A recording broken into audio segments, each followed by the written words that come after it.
Dis-nous, quand cela arrivera-t-il et quel sera le signe de ton avènement et de la fin du monde?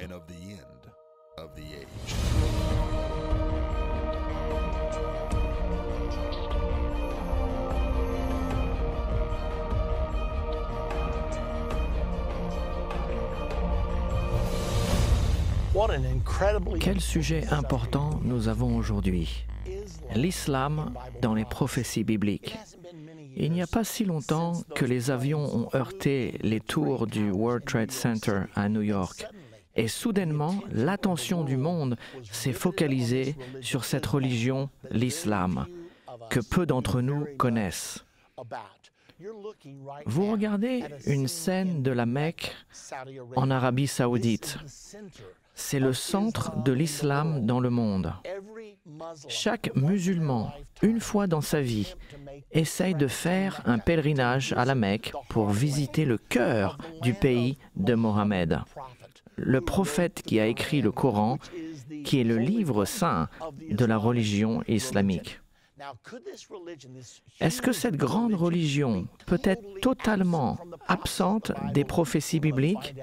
Nous allons découvrir aujourd'hui que ce n'est pas le cas. L'islam est dans votre Bible et nous allons en parler. Le mot islam signifie soumission.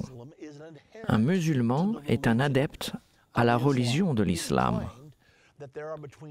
Il est dit qu'il y a entre 1,3 et 1,8 milliard de musulmans dans le monde aujourd'hui.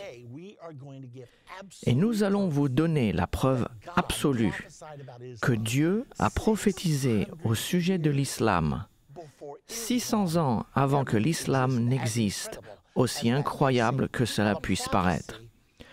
En réalité, la prophétie nous est bien connue. Il s'agit des 4 cavaliers de l'Apocalypse. Des livres ont été écrits au sujet de ces 4 cavaliers. Des films ont été faits à leur sujet et néanmoins, beaucoup de gens ne comprennent pas le sens de cette prophétie des 4 cavaliers. Je crois qu'aujourd'hui, chacun d'entre nous, nous allons être stupéfiés de ce que nous allons apprendre. Le livre de l'Apocalypse est structuré en 3 groupes de 7. Il y a 7 sceaux, 7 trompettes et 7 coupes. Les 4 cavaliers sont les 4 premiers sceaux des 7 sceaux. Et nous trouvons cette prophétie dans le livre de l'Apocalypse au chapitre 6. Regardons ce qui nous est dit au verset 1. « Je regardais quand l'agneau ouvrit un des sceaux. » Maintenant, voici un point important. L'agneau, Jésus-Christ, l'agneau de Dieu, est celui qui ouvre les sceaux. Et Jean nous dit, « J'ai vu l'agneau ouvrir des sceaux, le premier.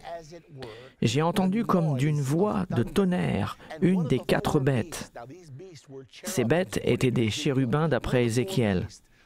Une des bêtes disait, « Viens, je regardais, et voici parut un cheval blanc. » Nous allons donc apprendre que ces couleurs sont très importantes.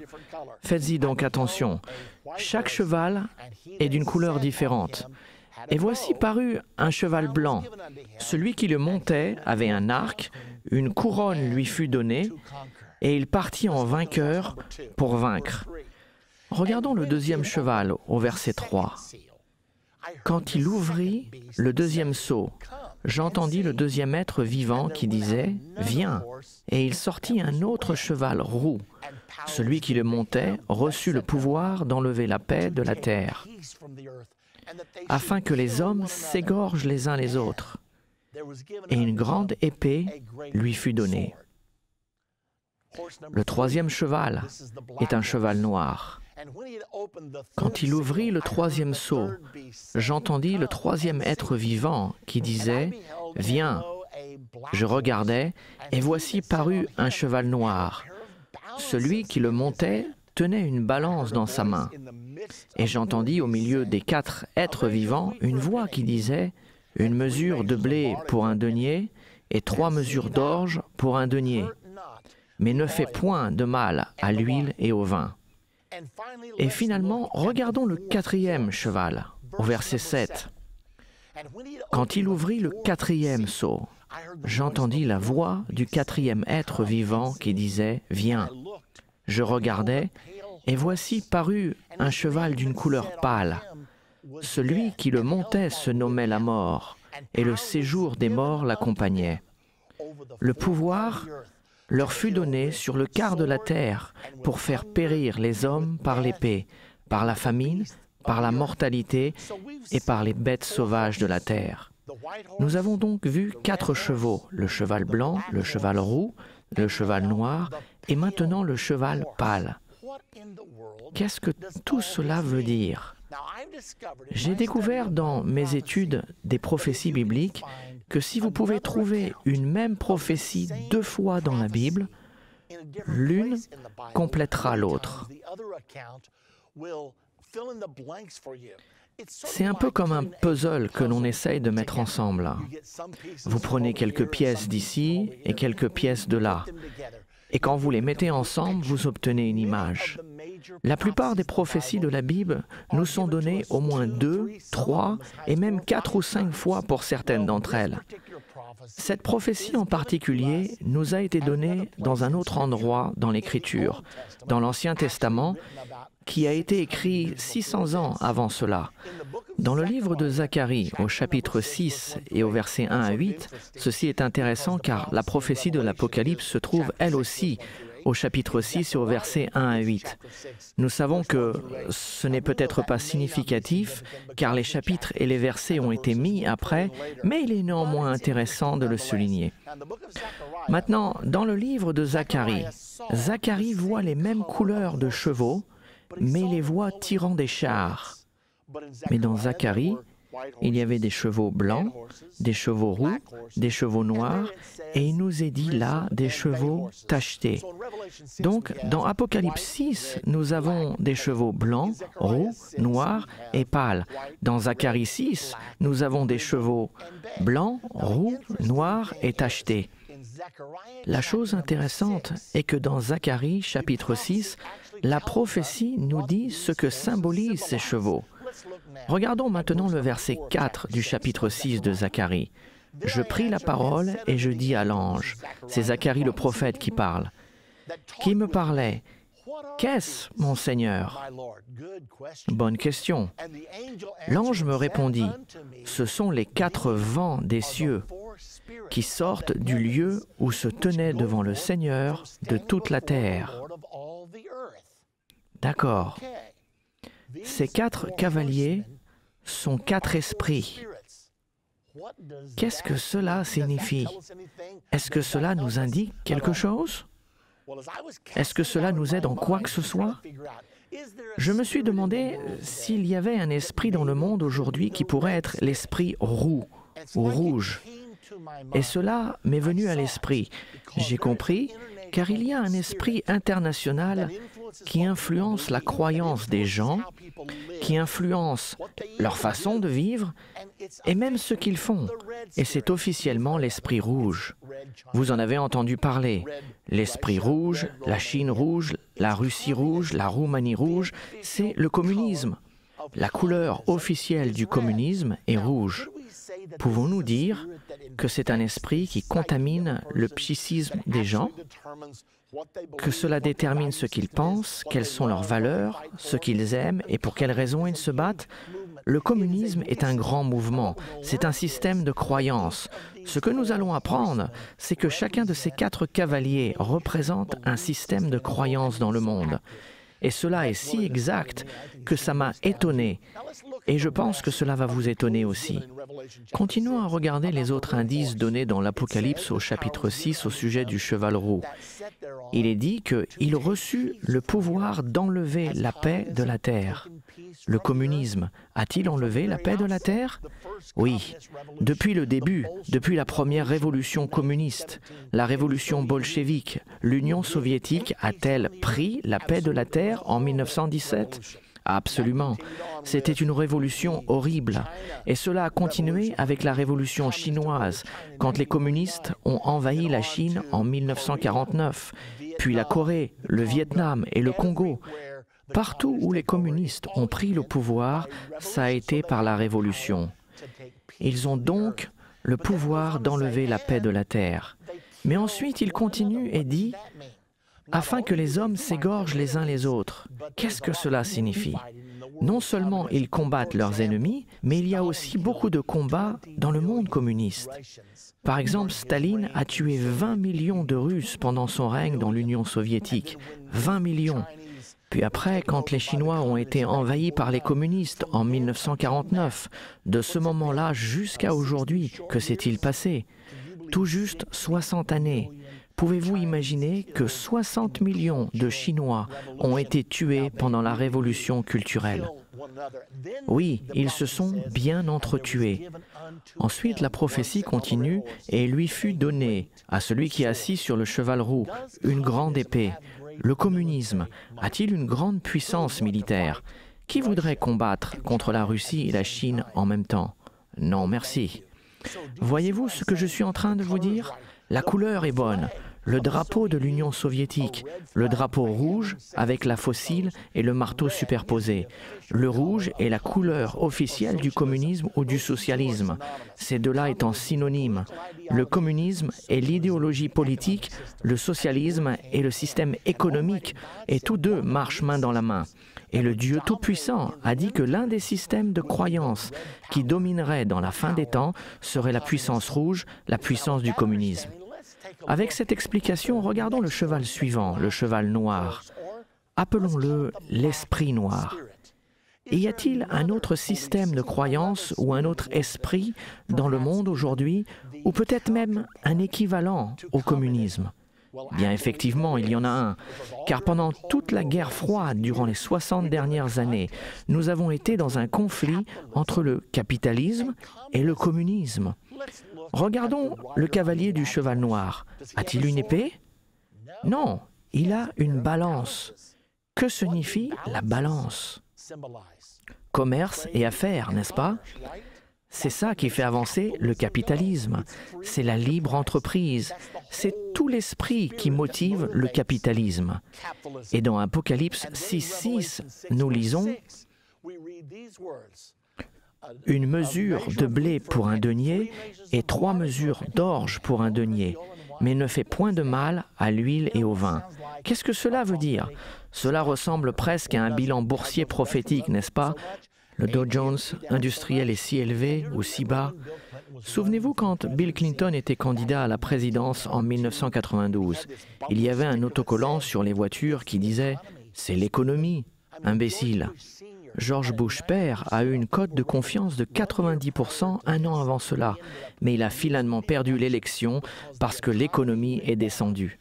Dans un pays capitaliste, tout tourne autour de l'économie.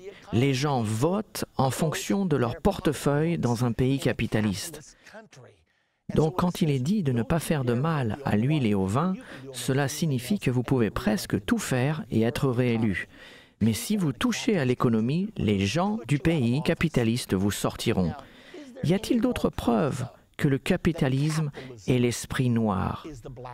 Alors que je suivais les élections en Allemagne en 1966, et la raison pour laquelle je le faisais, c'était que l'Allemagne a été la plaque tournante de l'histoire européenne durant les 1000 dernières années, la plupart des empereurs du Saint-Empire romain venaient de l'Allemagne, alors j'étais intéressé de voir ce qui se passait au cœur de l'Europe. Tandis que je suivais les élections, il y avait 2 partis importants impliqués. Il y avait un parti socialiste, les sociaux-démocrates, et il y avait un parti capitaliste, les chrétiens-démocrates. L'élection avait été très contestée au moment des votes. Aucun n'avait la majorité. Tous deux avaient environ 40%. Mais il y avait un petit parti appelé le Parti libéral-démocrate, le PLD, qui avait obtenu environ 7% des votes. Donc, nous les voyons tenir la balance de la puissance, et ni les chrétiens-démocrates ni les sociaux-démocrates ne pouvaient mettre un gouvernement en place sans la formation d'une coalition avec le PLD. Le PLD en était ravi et exigeait donc un énorme pouvoir de décision dans le gouvernement, même s'il n'apportait que 7% des votes. Après 30 jours de négociations, les chrétiens démocrates et les sociaux-démocrates sont devenus quelque peu désillusionnés avec le PLD et ont décidé ensemble de faire quelque chose de différent. Ils ont décidé de former ce qui a été appelé la Grande Coalition. Laissons de côté le PLD.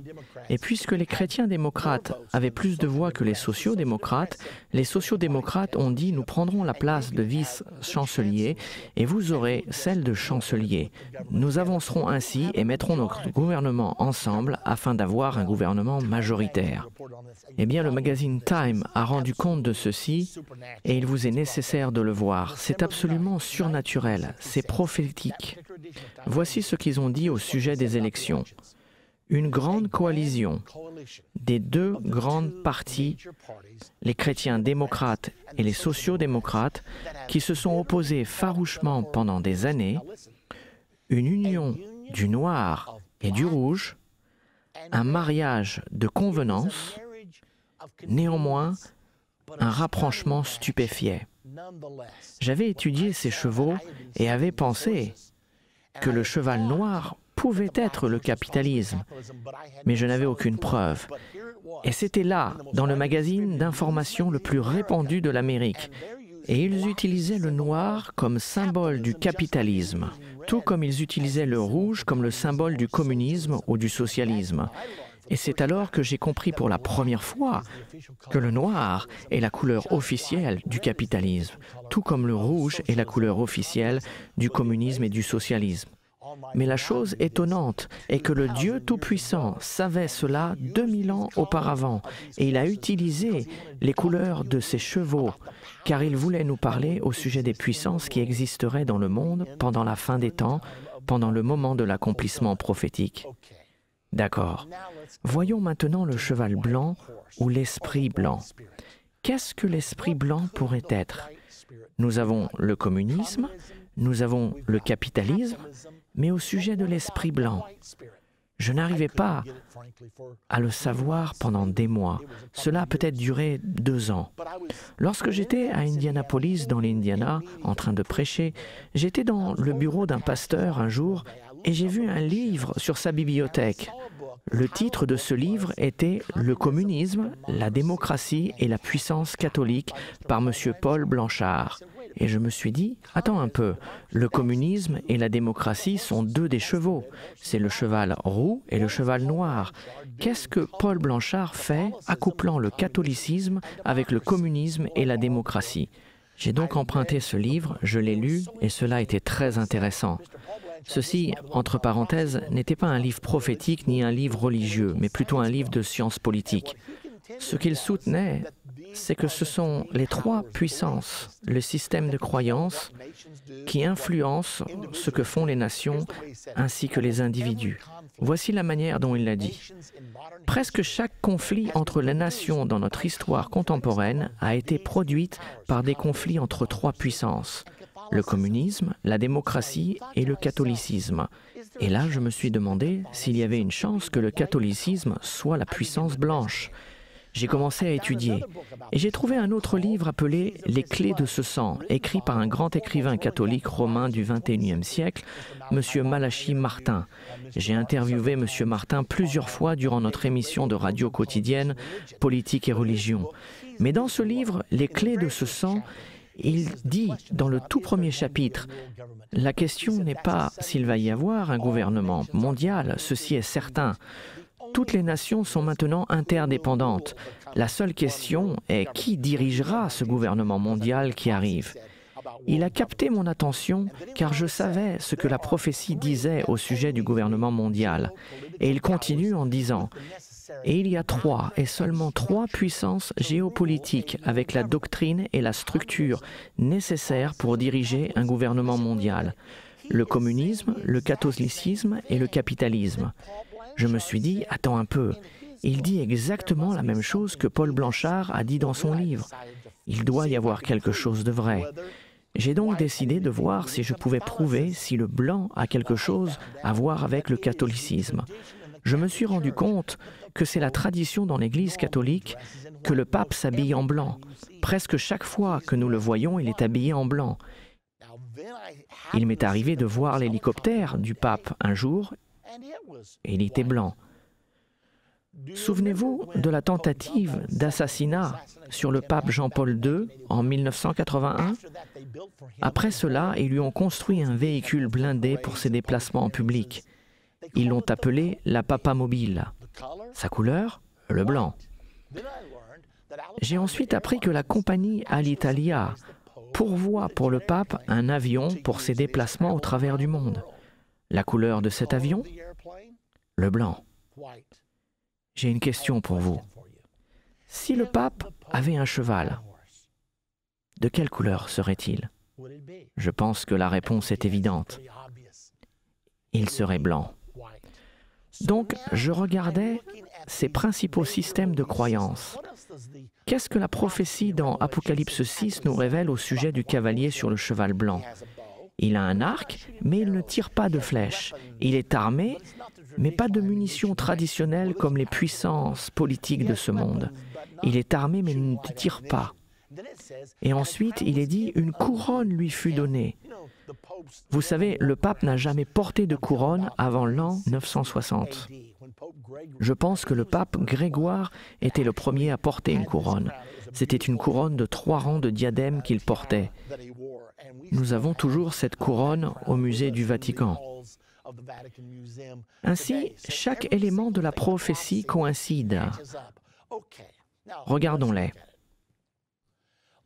Résumons ce que nous avons appris jusqu'ici.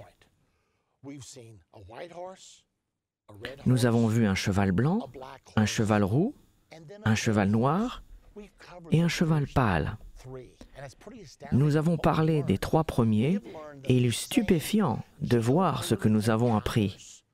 Nous avons appris que ces mêmes puissances géopolitiques qui sont mentionnées par Paul Blanchard dans son livre et celles de Malachie Martin dans son livre, que ces 3 puissances portent les couleurs blanc, rouge et noir. Nous avons aussi appris que la prophétie nous a été donnée 2 fois, une fois dans Zacharie 6, 1 à 8, et une autre fois dans Apocalypse 6, 1 à 8, et les mêmes couleurs de chevaux sont utilisées. De plus, cela nous montre que le cheval blanc est le catholicisme, le système de croyance du catholicisme qui est l'un des plus grands systèmes de croyance dans le monde. Le cheval roux est le communisme, l'un des plus grands systèmes de croyance dans ce monde, et le cheval noir est le capitalisme, l'un des plus grands systèmes de croyance du monde. Si cela est vrai, alors ces sceaux ont déjà été ouverts depuis longtemps. Certains pensent que ces sceaux ne seront ouverts que pendant les 7 dernières années. Mais si c'est le cas, ce que nous venons de dire n'est pas vrai. En fait, nous savons que le catholicisme est devenu la religion officielle en l'an 300. Et nous savons que Karl Marx a écrit son manifeste communiste dans les années 1850. Nous savons également que depuis peu, le capitalisme a été une force puissante. Qu'avons-nous donc appris de tout ceci? Nous avons appris dans le livre de l'Apocalypse que les sceaux sont de longues histoires et nous allons apprendre qu'ils se terminent à la bataille d'Armageddon lorsque les royaumes de ce monde deviennent les royaumes de notre Seigneur Jésus-Christ. Les 7 trompettes sont de courtes histoires qui se terminent aussi à la bataille d'Armageddon. Puis les coupes sont de très courtes histoires qui se terminent également à la bataille d'Armageddon. Une des choses qui va être vitale alors que nous continuons cette étude est que le gouvernement mondial de l'Antéchrist est décrit dans Apocalypse 17 et ce gouvernement est peint en rouge. Qu'est-ce que cela nous dit? Cela nous indique que le gouvernement mondial de la fin des temps, celui de l'Antichrist, va être socialiste ou communiste. Eh bien, nous voyons peu à peu cela arriver. Récemment, le magazine Newsweek a dit « Nous sommes tous maintenant des socialistes ». Il y a plusieurs articles écrits en ce moment au sujet de la mort du capitalisme, de la mort de la libre entreprise et que nous nous dirigeons vers une société socialiste mondiale. Dans la prochaine partie de Comprendre la fin des temps, nous allons regarder sur le dernier cheval, le cheval pâle. Et dans cette partie, nous allons vous donner la preuve absolue que l'islam est dans la Bible. Nous avons dû parler du cheval blanc, du cheval roux, du cheval noir, afin que nous puissions comprendre que Dieu parlait des systèmes de croyance. Mais quand nous arriverons dans notre prochaine partie, nous allons voir la signification du cheval pâle, et cela va vous étonner. La prophétie que nous allons voir dans notre prochaine partie va nous donner la preuve absolue que la puissance qui a soudainement attiré l'attention du monde, qui menace d'envahir toute l'Europe d'ici l'an 2030 ou 2040, et que nous sortons fortement arriver en Amérique, c'est l'islam. Qu'est-ce que l'islam et qu'est-ce que la Bible prophétise à son sujet? C'est la question la plus importante, car les prophéties dans la Bible s'accomplissent toujours dans les moindres détails. Ainsi, dans notre prochaine partie, nous allons apprendre ce que représente le cheval pâle. Nous allons apprendre la place de l'islam dans les prophéties bibliques et aussi à quoi s'attendre dans un futur proche, car c'est ça qui nous intéresse vraiment. Dans la dernière partie de Comprendre la fin des temps, nous avons appris que les 4 cavaliers du livre de l'Apocalypse représentent des esprits. Zacharie, chapitre 6, au verset 5, nous dit que ces 4 chevaux sont 4 esprits qui se répandront sur toute la terre. Nous avons appris que l'esprit rouge, c'est le communisme, que l'esprit noir, c'est le capitalisme, et que l'esprit blanc, c'est le catholicisme. Dans cette partie, nous découvrirons l'identité du 4e cheval de l'Apocalypse, ainsi que son cavalier.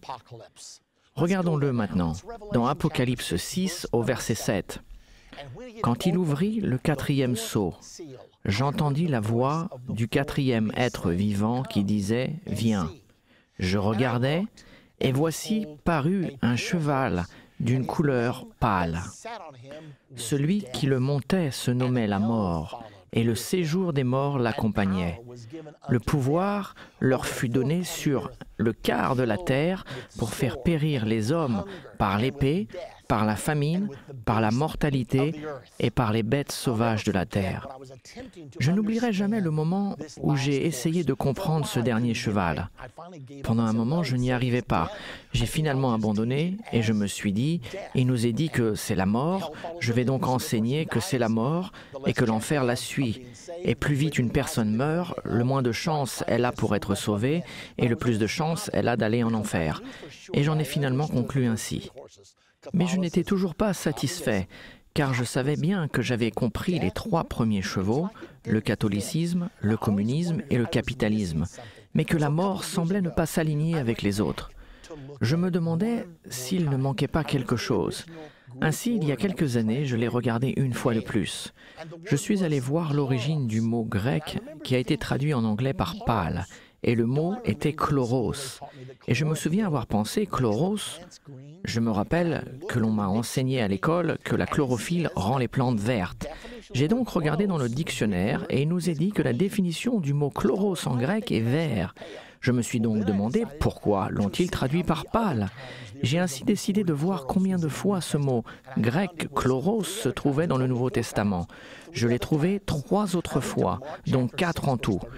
Je suis allé dans Marc au chapitre 6 au verset 39 et il nous est dit « Alors il leur commanda de les faire tous asseoir par terre sur l'herbe verte. » C'est donc vert, ils l'ont traduit par vert. Puis je suis allé dans Apocalypse 8 au verset 7, il est dit « Et toute l'herbe verte fut brûlée. » Il l'avait également traduit par vert. Apocalypse 9, 4, il leur fut dit de ne pas faire de mal à l'herbe de la terre, ni à aucune verdure. Ils l'ont traduit par vert, verdure. Puis nous arrivons à Apocalypse 6, 8. Je regardais et voici parut un cheval d'une couleur pâle. Et ils l'ont traduit par pâle. Et je me suis dit, toutes les fois, à l'exception d'une fois, ils le traduisent par vert. Pourquoi ne l'ont-ils pas traduit par vert dans Apocalypse 6, 8 ? Et il m'est venu à l'esprit que j'avais pris des cours de langue étrangère et ils nous ont enseigné que lorsque vous traduisez, vous utilisez votre jugement dans vos traductions afin que celle-ci ait du sens. Je peux imaginer le traducteur alors qu'il traduit l'herbe verte, quelque chose de vert, c'est facile. Et puis il arrive à un cheval chloros et il se dit Attends une minute, un cheval vert? Je n'ai jamais vu un cheval vert. Un cheval vert n'existe pas. Il a donc commencé à chercher d'autres possibilités et certaines définitions qui sont données sont vert pâle. De même, la définition dans le dictionnaire de Tailleur au mot chloros est vert ou jaune pâle. Maintenant, dans une autre version, il est aussi traduit comme ceci. Je regardais, et voici, parut un cheval d'une couleur verdâtre. Celui qui le montait se nommait la mort, et le séjour des morts l'accompagnait. Le pouvoir leur fut donné sur le quart de la terre pour faire périr les hommes par l'épée, par la famine, par les mortalités et par les bêtes sauvages de la terre. Alors cette traduction me semblait plus près du sens que celui que j'avais lu précédemment. J'ai donc décidé qu'il était temps de la réexaminer. J'ai ainsi tiré la conclusion que la bonne traduction aurait dû être vert. Maintenant, regardons-la de cette façon. Existe-t-il un esprit vert? Nous avons parlé du catholicisme, du communisme et du capitalisme. Existe-t-il un autre isme qui a pour couleur officielle le vert? Souvenez-vous, la couleur officielle du catholicisme, c'est le blanc, la couleur officielle du communisme, c'est le rouge, la couleur officielle du capitalisme, c'est le noir. Y a-t-il un système de croyance dans notre monde aujourd'hui qui a pour couleur officielle le vert? La réponse est oui. Il y en a un. Regardons cet article. J'ai trouvé cet article dans une encyclopédie. Il est intitulé « L'islam militant a atteint l'Amérique » par M. Daniel Pip. Écoutez ce qu'il disait. L'effondrement de l'Union soviétique en 1991 a incité à dire que l'islam remplaçait le marxisme-lénisme ou le communisme en tant que l'ennemi de l'Ouest. Symboliquement, il a été dit que le vert, la couleur de l'islam, a remplacé le rouge, la couleur du communisme, dans l'Ouest. Je n'ai rien rajouté à ses écrits. C'est exactement ce qu'il a écrit dans son article. Ce n'était pas un article prophétique, ce n'était pas un article religieux, c'était purement un article politique. Mais ici, M. Daniel Pip dit, tout d'un coup, la crainte que nous avions pour le marxisme, la puissance rouge pendant des années, est maintenant remplacée par la crainte de la puissance verte, l'islam. Vous pouvez voir ici plusieurs drapeaux de pays islamiques avec une prédominance verte. Je suis allé en Israël après ceci, et bien sûr, il y a une grande présence de l'islam en Israël, en particulier à Jérusalem-Est, et j'ai commencé à prendre des photos. Vous voyez ici la photo d'un magasin dans une rue de Jérusalem, juste à côté du mont du Temple. Tous les encadrements sont peints en vert. Et puis nous allons au mont du Temple. Vous pouvez voir ici la photo d'une fontaine où les adorateurs musulmans lavent leurs mains, leurs visages, leurs pieds avant de rentrer pour adorer. Et remarquez toute la ferronnerie autour de la fontaine est verte. Tout le fer forgé, tout autour du mont du Temple est vert. Ici, vous pouvez voir une manifestation du Hamas. Ils ont des ceintures d'explosifs, vous pouvez les voir là. Vous pouvez voir leur drapeau vert, car le vert est la couleur officielle de l'islam. D'autres photos. Voici une énorme porte verte au mont du Temple. Et là encore, c'est la couleur de l'islam. D'autres manifestations du Hamas, là des manifestations islamiques, nous voyons partout du vert. Une autre entrée du mont du Temple, ces portes sont encore vertes. Nous pouvons voir qu'ils ont tout peint en vert. Une autre grande manifestation. Puis nous voyons au loin, vous pouvez voir la fontaine avec le fer forgé, peint en vert. Vous pouvez voir ici la porte de la mosquée Al-Aqsa au mont du Temple, du vert partout. Pourquoi? Parce que la couleur officielle de l'islam est le vert. Et l'image suivante, quand je l'ai vue pour la première fois, elle m'a vraiment choqué. Le Ramadan. Il y a un mois spécial dans l'année où les musulmans jeûnent. Ils s'abstiennent de manger du lever du soleil jusqu'à son coucher pendant 30 jours. Ils ne mangent qu'après le coucher du soleil, mais ils ne mangent pas durant la journée. Ce mois est appelé le mois du Ramadan. Eh bien, en honneur du Ramadan en 2007, l'Empire State Building a décidé d'illuminer la partie supérieure de son bâtiment de quelle couleur? de la couleur de l'islam, le vert. Et ils ont officiellement dit qu'ils faisaient cela en respect pour l'islam.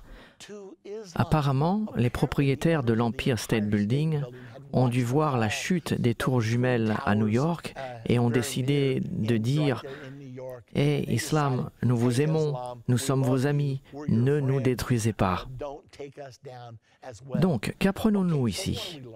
Nous apprenons qu'il y a un autre système de croyance, l'islamisme, c'est le mot qui est utilisé. Nous avons donc le catholicisme, le communisme, le capitalisme et l'islamisme. Que dit de plus la prophétie au sujet du cheval verdâtre? Il nous est dit que son cavalier sur le dos de ce cheval était la mort. Comme un kamikaze? Combien de kamikazes avons-nous eu durant ces 10 dernières années? 500? 1000? Nous avons tous arrêté de compter. Si vous deviez deviner la religion des kamikazes, lorsqu'ils font parler d'eux, quelle serait cette religion?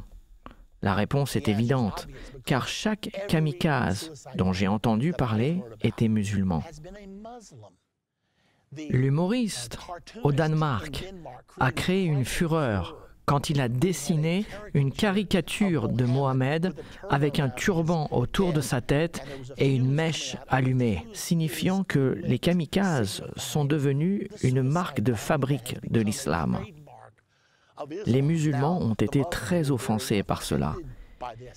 Ils n'étaient pas offensés par la bombe ou la mèche, mais ils étaient offensés car ils ne tolèrent aucune effigie de Mohamed. Ils ont donc brûlé des églises, tuant 15 ou 20 personnes, pour prouver à quel point leur religion est paisible. Quelqu'un doit dire la vérité à ce sujet, n'est-ce pas? Et voilà ce qui se passe. Ce sont des faits. Allez les lire de vous-même. Vous pouvez voir ici une femme kamikaze. Elle a une bombe autour de sa taille. Son visage est voilé à l'exception de ses yeux, car la mort, la religion de l'islam, est une culture mortuaire. L'islam glorifie la mort. Ils enseignent leurs enfants, dès l'âge de 2 ans, que la plus grande chose qu'ils puissent faire dans leur vie est de devenir un martyr pour Allah, un martyr pour l'islam. Et en échange de se martyriser, les jeunes ont des promesses d'accès au paradis ainsi que l'attention de 72 ravissantes vierges aux yeux noirs. Je n'invente rien, vous pouvez le lire n'importe où, tout le monde sait cela. J'ai ici la déclaration de l'une des mères d'un des kamikazes. Écoutez ce qu'elle dit au sujet de son fils qui est devenu un martyr. Il a fait sauter quelques juifs, puis s'est tué. Écoutez ce qu'elle dit à son sujet. Il a toujours rêvé du shahada, être martyr. C'était son premier et dernier but dans la vie. Je lui ai dit, « Mon fils, nous voulons tous être des shahids. » Il m'a dit, « Dans le monde entier, je ne vois personne avec qui me marier. Il n'y a aucune fille dans ce monde avec qui j'aimerais me marier. Je veux me marier avec les vierges aux yeux noirs du paradis. » Je me suis dit, si cela sont ses pensées, je lui souhaite donc shahada, d'être martyr, gloire à Allah. Je suis fier, l'honneur m'appartient. J'ai un fils qui est un shahid ou un martyr. Et non seulement mon fils est un shahid, mais tous les shahids sont mes enfants. Gloire à Allah. L'honneur m'appartient, la fierté m'appartient. Maintenant, si vous pensez que cela est une exception, je suis sûr que vous avez dû lire le témoignage d'un kamikaze avant d'accomplir sa mission. Ils produisent une vidéo pour leur famille disant « J'espère que vous serez fiers de moi. Je suis si fier d'être un martyr pour Allah. » Puis, après le fait, vous verrez les parents danser et faire des bruits de réjouissance devant leur vidéo, tellement ils en sont fiers. Nous regardons cela d'une perspective occidentale et nous nous disons à quel point ces pensées sont-elles tordues. Mais les musulmans sont enseignés que la seule façon d'être sûrs de leur salut est de devenir un martyr pour Allah.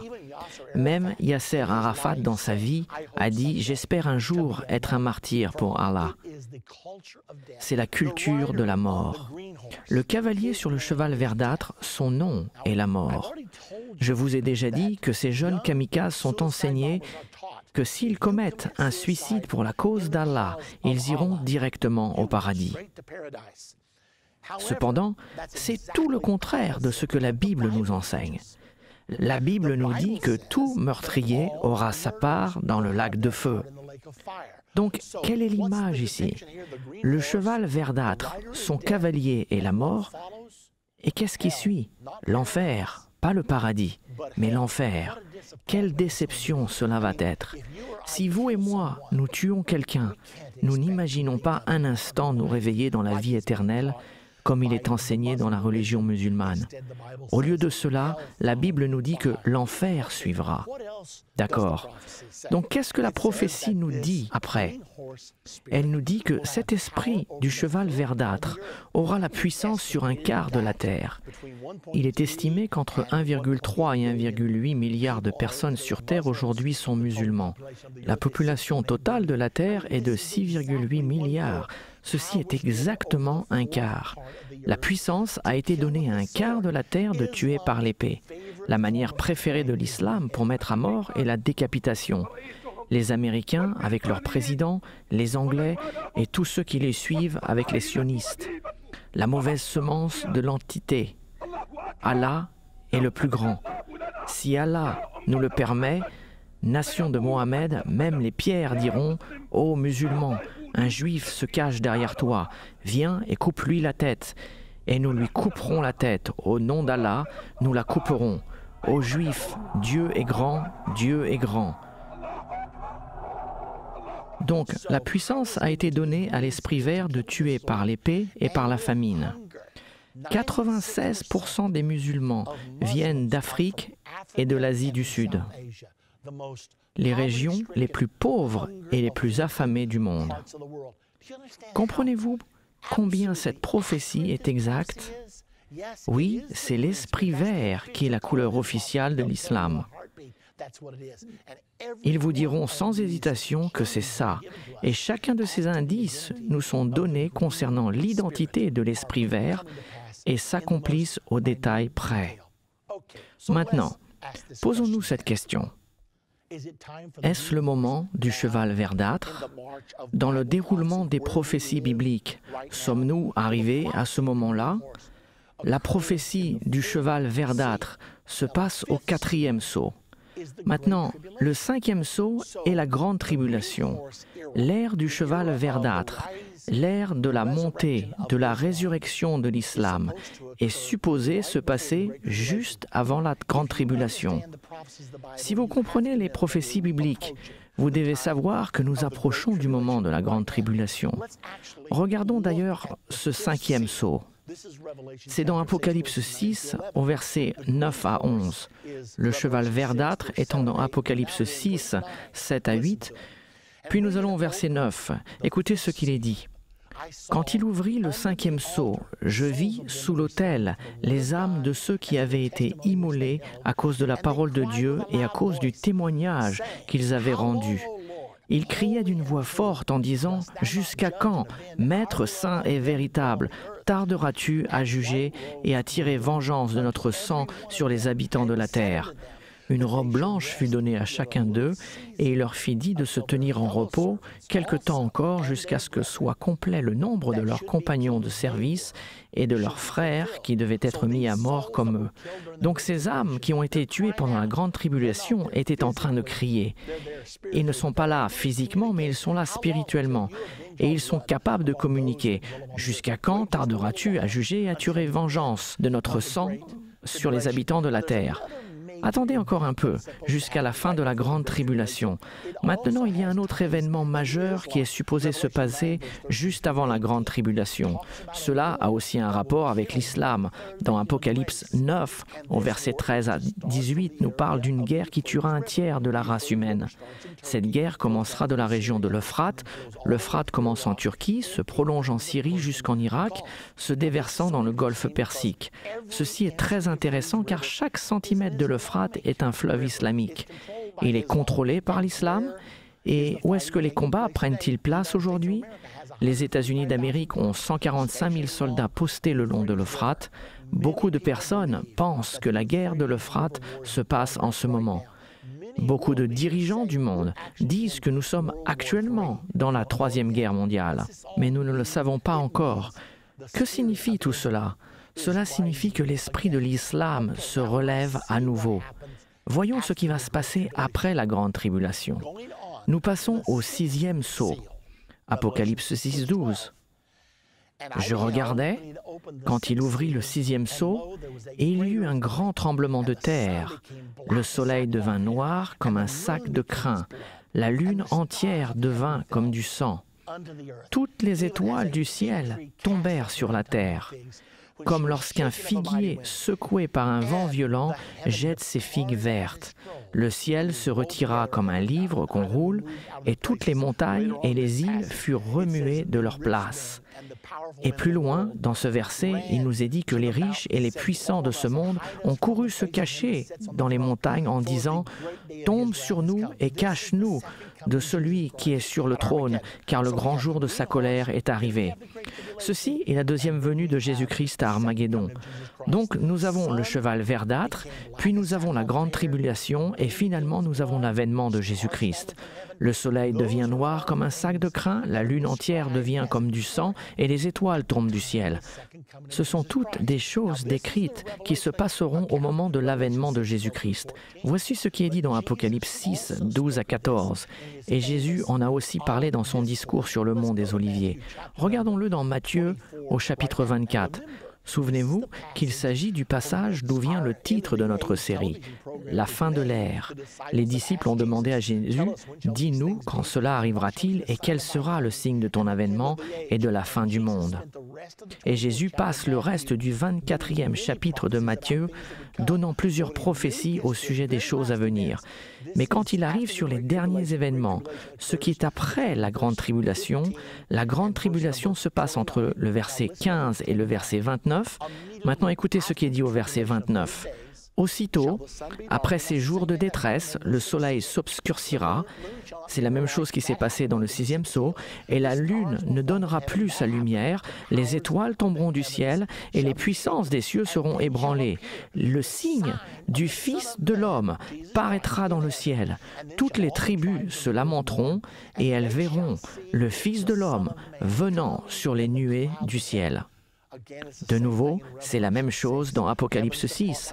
Le ciel se retira comme un livre qu'on roule, et les rois de la terre, les grands, les riches, les puissants crieront et diront « Cachez-nous devant la face de celui qui est assis sur le trône, car le grand jour de sa colère est venu. » Et ils verront le Fils de l'homme venant sur la nuée avec puissance et grande gloire. Et il enverra ses anges avec les trompettes retentissantes, et ils rassembleront ses élus des 4 vents d'une extrémité du ciel à l'autre. C'est la deuxième venue de Jésus-Christ et c'est la raison pour laquelle nous avons des cours comme comprendre la fin des temps, car nous approchons de ces moments aujourd'hui. Nous approchons du temps de l'avènement de notre Seigneur et Sauveur Jésus-Christ. Donc qu'avons-nous appris? Le 6e sceau est Armageddon avec l'avènement de Jésus-Christ. Matthieu chapitre 24, du discours du mont des Oliviers, nous conduit en décrivant le 6e sceau et son avènement. Souvenez-vous ce qu'il est dit. Aussitôt après les jours de la tribulation, le soleil s'obscurcira, la lune ne donnera plus sa lumière, les étoiles tomberont du ciel. Alors le signe du Fils de l'homme paraîtra dans le ciel et il enverra ses anges pour rassembler ses élus. D'accord. Qu'est-ce que cela signifie donc pour vous et moi? Laissez-moi vous en parler car c'est là où nous sommes en ce moment.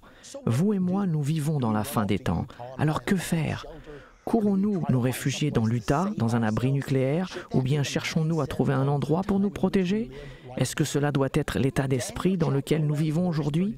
Eh bien, Daniel 11, 32-33 prophétise les temps dans lesquels vous et moi nous vivons en ce moment. Et il nous dit « Il séduira par des flatteries les traîtres de l'Alliance. » Il, l'Antichrist, ce dictateur mondial qui gouvernera durant la grande tribulation. Il dit qu'il séduira par des flatteries. Cela va être facile d'être corrompu par des compromis et des flatteries. Mais que fera le vrai peuple de Dieu? Mais ceux qui connaissent leur Dieu, je ne parle pas de chrétiens de nom, je ne parle pas de chrétiens tièdes, je parle des gens marchant sincèrement avec Dieu, les gens qui connaissent leur Dieu. Est-il dit qu'ils seront faibles, anémiques et vaincus? Non, il dit qu'ils seront forts et qu'ils feront des exploits. Ces temps-là feront apparaître le côté mauvais de certaines personnes et le bon côté des autres. Et il nous est dit, les personnes qui comprennent donneront instruction à la multitude.